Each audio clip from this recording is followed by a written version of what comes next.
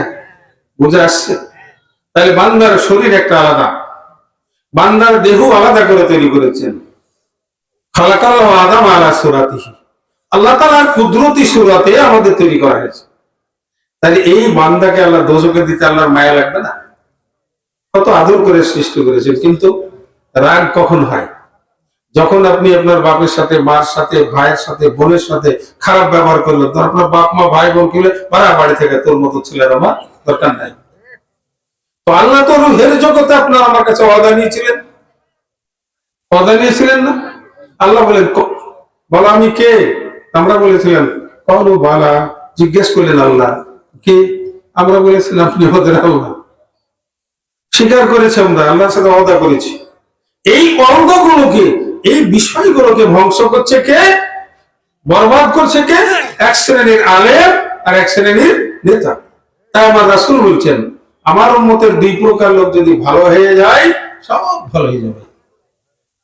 মনে আছে সম্রাট আকবর আলেমদের এরকম শ্রদ্ধা করতেন, আলেমদের ভালোবাসতেন, পায়ের জুতা খুলে ফেলতেন, মাথায় মুকুট খুলে ফেলে দিতেন, পায়ে সালাম করতেন। সে আকবরকে বিভ্রান্ত করলো কে? আলেম।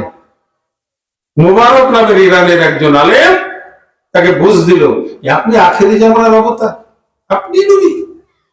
কারণ আখেরি জামানার যে নবী হবে, মূর্খ ছিল বাদশাহ। তো আকবর তো লেখাপড়া জানতো না, মূর্খ মানুষ। একবার দুবার বলতে বলতে বলতে, আপনি ভালো মানুষ, কিন্তু কোন বদলোক বারবার এক কথা যদি আপনাকে বুঝায়, তখন ঠিকই বলছে, বারবার বলবে কেন? ঠিক না? মানুষ, ভালো মানুষ গুমরাহ হয়ে যায়। আস্তে আস্তে দিল্লির যত বড় বড় আলেমরা, গোটা ভারতবর্ষের আলেমেরা বাহাস শুরু করলো। বাহাসে তার সাথে কেউ পারত না, বাহাসে কেউ পারত না। বাহাস করতে করতে হারে যেতে লাগলো। তখন বাদশাহ আকবর কি করলো জানেন? প্রতিদিন 100-200 জন করে আলেমকে ধরে জাহাজের ভিতরে তুলে নিয়ে হাত পা বেঁধে সমুদ্রের ভিতরে ফেলে দিতে লাগলো। হয় সেজদা কর, তাহলে মৃত্যু মেনে নাও। যারা সেজদা করতো না, তাদেরকে হাত পা বেঁধে জাহাজে করে নিয়ে সমুদ্রের ভিতরে ফেলে দিত। এইভাবে কয়েক লক্ষ আলেমকে সে হত্যা করেছে। আকবর কার বুদ্ধিতে? আলেমের বুদ্ধিতে। আমার প্রাণের রাসূল সাল্লাল্লাহু আলাইহি ওয়াসাল্লাম বলছেন, সিনফানি মিন উম্মতি ইজা সালাহু আসলাহু নাসু ইজা ফাসাদু, আমার উম্মতের দুই প্রকার লোক যদি ভালো হয়ে যায়, তাহলে সমস্ত মানুষ ভালো হয়ে যাবে। আলেম গণ আর নেতা গণ। আল্লাহুম্মা সাইয়্যিদিনা